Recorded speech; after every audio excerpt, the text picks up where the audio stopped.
So have you ever pictured yourself like sneaking through the shadows, picking locks, outsmarting your foes? Oh, yeah. What kind of rogue would you be? I know, right? It's a question that I think a lot of D&D players ask themselves. For sure. Especially with all the changes coming in, D&D 5.5e. Right. But yeah. I was looking at this article from LitRPG Reads. Okay. And it really got me thinking. Yeah. With all these updates, is the Thief subclass still worth considering? Or is it just kind of a relic of the past? Well, it's true that the Thief might not be as flashy as like some of the newer subclasses. Right. But I think this deep dive into the article will show you that it still has some tricks up its sleeve. Okay. For example, in my last campaign, I was playing a thief. Oh, wow. And I pulled off this amazing escape. Really? Tell me more. So we were trapped in this collapsing temple. Oh. And the only way out was this narrow, crumbling passageway. Oh. But my thief, thanks to their second-story workability, was able to climb and squeeze through with ease. Oh, wow. Basically guiding the rest of the party to safety. That's awesome. It was a close call. Yeah. But the thief's unique skills really saved the day. That's what I love about rogues. They always have a way of turning like a desperate situation into like a daring escape. Yeah, for sure. It sounds like Ken Chan, Yes. the author of this LitRPG Reads article, agrees. He does. He's actually ranked all of the rogue subclasses based on like their effectiveness and fun factor in the new 5.5 rule set. That's right. Which is really cool. Yeah. I like that he did that. I think it's really helpful. So he uses a tier system, right? Yeah, he does. From S tier down to C tier. Yep. With S tier being like the, best of the best. Cream of the crop. Yeah, exactly. And what's interesting is that he doesn't just focus on combat prowess. Right. He takes into account a subclass's versatility, its role-playing potential, and just how much fun it is to play. That's awesome. Yeah. I like that. Me too. So which subclasses kind of reign supreme in this new era of D&D? Well, at the top, sitting comfortably in the S tier, we have the Soulknife. Okay. They're a fascinating blend of psionic power and rogue cunning. Interesting. Their psychic blades, for example, can ignore armor and even silence spellcasters, which can be a game changer in a tough fight. Psychic blades that can like cut through anything and shut down magic. Pretty much. That sounds incredibly potent. They are. Almost like something out of a superhero comic. Right. Like, whoa. But it's not just about raw damage. Okay. Their psionic energy dice give them a ton of flexibility. Right. They can use them to teleport short distances, which is great for flanking maneuvers or escaping a sticky situation.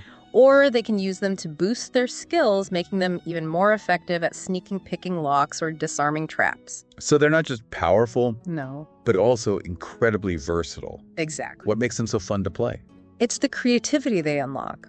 Imagine you're facing this heavily armored enemy, and instead of trying to hack through their defenses, your Soulknife teleports behind them and delivers like a psychic strike where they're most vulnerable. Oh, wow. Or you're infiltrating a high-security vault, and your Soulknife uses their enhanced perception to detect hidden traps, allowing the party to slip through unnoticed. That's awesome. It's about outsmarting your opponents, not just overpowering them.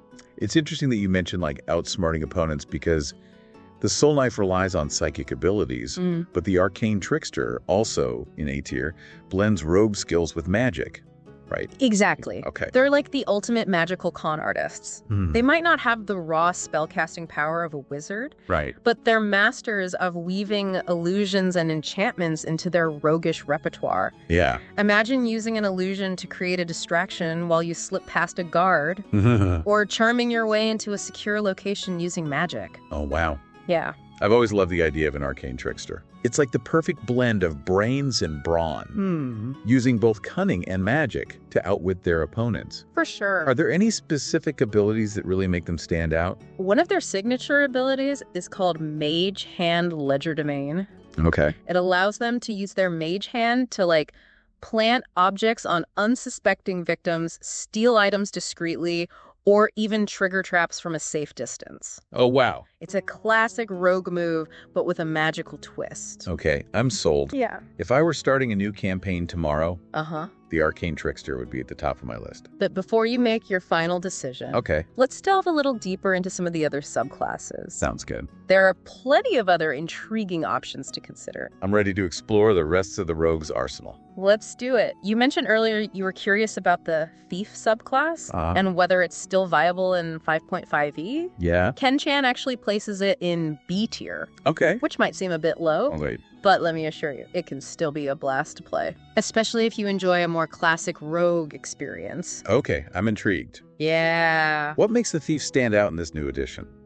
So think of the thief as the ultimate skill monkey. Okay. They're incredibly nimble, resourceful, and adept at using their environment to their advantage. Remember my story about escaping the collapsing temple? Oh, yeah. That was my thief using their second-story work to navigate that treacherous passage. Right, you made it sound so effortless. You was. Like a parkour expert weaving through an obstacle course. And that's exactly what it feels like to play a thief. Oh, wow. They excel at things like climbing, jumping, squeezing through tight spaces, anything that requires agility and finesse. Plus, their fast hands feature lets them use items like potions or tools incredibly quickly. Right. So in a clutch situation, that can be the difference between life and death. Wow, so they're the masters of improvisation. Pretty much. Adapting to any situation with their quick reflexes and clever use of items. Exactly. But are they just about agility? What about combat? Well, they might not be the heaviest hitters. Right. But they have some tricks that can make them surprisingly effective in a fight. Okay. For example, their use magic device ability lets them utilize magical items, even those typically restricted to other classes. Oh, wow. Imagine your thief wielding a wand of fireballs Whoa. or activating a magical scroll. Okay. It opens up a whole new world of tactical possibilities. That's amazing. It's like they can borrow power from other classes. Yep. Becoming a jack of all trades in combat. Exactly. And it makes them incredibly fun to play. Yeah. Because you're not limited to just your rogue abilities. Right. You can adapt your strategy depending on the situation and the magical items you find. It's all about being resourceful and thinking outside the box. It definitely sounds like the thief subclass. Yeah. Now let's talk about the assassin subclass. Okay. Which sits at the bottom of Chan's list in C tier. Right. Why does he rank them so low? So the assassin can be a tricky subclass to play effectively, especially in 5.5e. Their entire playstyle revolves around surprise attacks and delivering devastating critical hits. If they can pull off an ambush, they can be incredibly deadly. Right. But if their initial strike fails or they find themselves in a prolonged battle, they can struggle to keep up. So they're a bit of a glass cannon. Exactly. High risk, high reward. Yeah, their assassinate feature makes their attacks much more likely to crit when they have the element of surprise. Right. And their death strike ability doubles the damage of those crits. Oh, wow. So if you can catch an enemy off guard, you can potentially take them out in a single blow. Yeah. But that reliance on surprise can be a double-edged sword.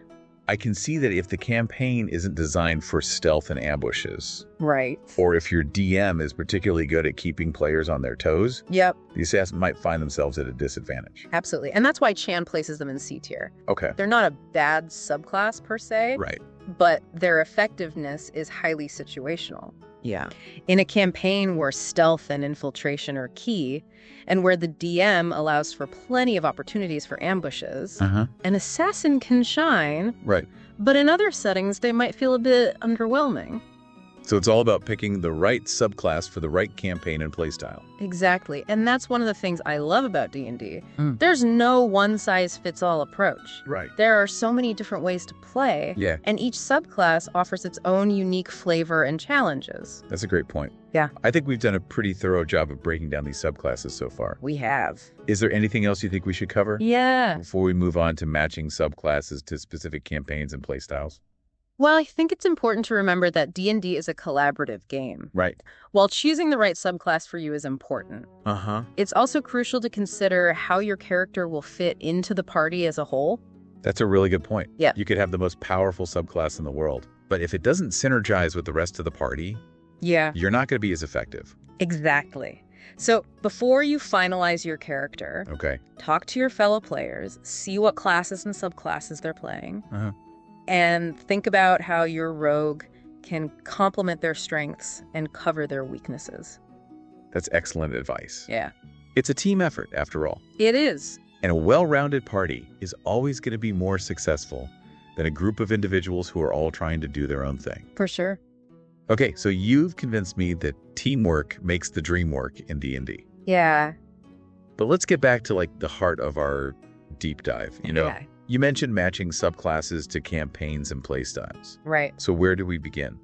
Well, think about the kind of world you'll be playing in. Okay. Is it like a gritty urban setting, a sprawling wilderness, or a politically charged kingdom? Okay.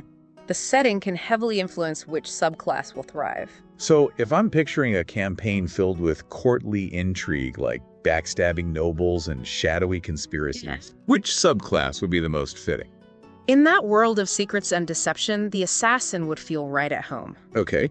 Their ability to blend into crowds, gather information discreetly, and eliminate key targets with surgical precision would be invaluable. Right. Imagine your assassin, like, infiltrating a masquerade ball, eavesdropping on whispered conversations, and silencing a traitor with a single well-placed strike. It's giving me major Game of Thrones vibes. Right. I love it. And their expertise in poisons and disguise would make them masters of subterfuge in a setting like that. Yeah. They could easily frame a rival, manipulate events from the shadows, or even orchestrate a coup d'etat. Okay, but what if I'm craving a more Indiana Jones-style adventure? Okay. Exploring ancient ruins, deciphering cryptic clues. Yeah. Dodging booby traps. For a dungeon-delving, treasure-hunting adventure, you can't go wrong with the thief. Okay. Their agility, mobility, and knack for bypassing traps would make them indispensable. Right. Picture your thief scaling crumbling walls, swinging across chasms, and disarming ancient traps with lightning reflexes. Oh, wow. All while snatching up valuable relics along the way. It's like having a master archaeologist and a world-class gymnast all rolled into one. Precisely. That's so cool. Their ability to move quickly and quietly, coupled with their expertise in picking locks and disabling traps, would make them the ultimate dungeon delvers. Yeah. Plus, their use magic device ability could come in handy for activating any magical artifacts you might stumble upon. Now, what if I'm drawn to a more combat-heavy campaign? Something epic. Okay. With massive battles against fearsome monsters and powerful villains. Which rogue subclass would rise to that challenge? In a campaign where battles are frequent and fierce, you'd want a subclass that can bring both damage and tactical versatility to the table. Right. For that, I'd recommend either the Soulknife or the Arcane Trickster. Okay. They both excel in combat, but in very different ways. Okay, break it down for me. What makes each of them stand out in a fight? So the Soulknife is all about raw psychic power. Their psychic blades can cut through armor as if it weren't even there. Right. And their psionic energy dice give them a ton of options for both offense and defense. Okay. They can teleport behind enemies, enhance their attacks, or even create a psychic shield to protect themselves from harm. It's like they're a one-person army. Yeah. Wielding the power of their mind to dominate the battlefield. Exactly. And then you have the Arcane Trickster, who brings a more subtle and strategic approach to combat. Okay. They might not be as overtly powerful as the Soulknife. Right. But they're masters of using illusions and enchantments to disrupt enemy formations, control the battlefield, and create openings for their allies. So it's a choice between brute, psychic force, and cunning magical tactics. Tough call. It really depends on your personal preference and how you envision your rogue fighting. Right. Do you want to be a psychic warrior unleashing devastating psychic blasts? Or do you prefer to be like a master manipulator using magic and trickery to outwit your foes? That's a great way to put it, but it's not just about the campaign setting, right? Right. You also mentioned playstyles. Yeah. So what do you mean by that? Well, everyone has their own way of approaching D&D. Right. Some players love to be in the spotlight, leading the charge and taking on the toughest challenges head on. Yeah. Others prefer a more supportive role, using their skills to help their allies succeed. Right. And then there are those who love to be the masterminds, strategizing from the shadows and pulling the strings. So how do those different playstyles factor into choosing a rogue subclass? Let's start with the player who loves to be the center of attention. Okay. For them, I'd recommend the Soulknife. Okay. Their flashy psychic powers and ability to deal massive damage will definitely make them stand out in a crowd. Yeah. Plus, their teleportation abilities allow them to be highly mobile, zipping around the battlefield and always being where the action is. They'll be the rogue everyone remembers. Right. The one who saved the day with a well-timed psychic blast. Yeah. Or a daring teleportation maneuver. Exactly. Now, for the player who prefers a more supportive role, I'd suggest the Thief. Okay. Their skills in stealth trap, disarming, and lockpicking make them invaluable assets to the party. Right. And their quick thinking and adaptability allow them to react to any situation. Yeah. They might not be the ones delivering the killing blow. But They'll be the ones who make sure the party gets to the final encounter in one piece. they're the unsung heroes, the ones who work behind the scenes to ensure everyone's success. Precisely. And finally, for the player who loves to strategize and manipulate, I'd recommend the Arcane Trickster. Okay. Their illusions and enchantments allow them to control the battlefield, create distractions, and sow chaos among their enemies. Right. They're the puppet masters pulling the strings and making their opponents dance to their tune. They're the ones who always seem to be one step ahead, anticipating their enemies' moves and turning the tables with a clever illusion or a well-placed spell. That's the beauty of the Arcane Trickster. Yeah. They're not just about dealing damage, they're about using magic to outsmart their opponents and manipulate the situation to their advantage. This has been a truly fascinating deep dive into the world of D&D rogue subclasses. Absolutely. I feel like I've learned so much, Me too. and I'm even more excited to start my next campaign. Yeah. A huge shout out to LitRPG Reads and Paul Bello Yes. for providing such fantastic resources for the D&D community. Definitely. And to you, our listeners, for joining us on this adventure. We appreciate you. We'd love to hear your thoughts. Yeah. If you were building a rogue character for your next campaign, which subclass would you choose and why? Share your answers and reasoning in the comments below. And remember, whether you choose to wield psychic blades, master arcane trickery, or embrace the classic skills of the thief, there's a rogue out there waiting to be unleashed.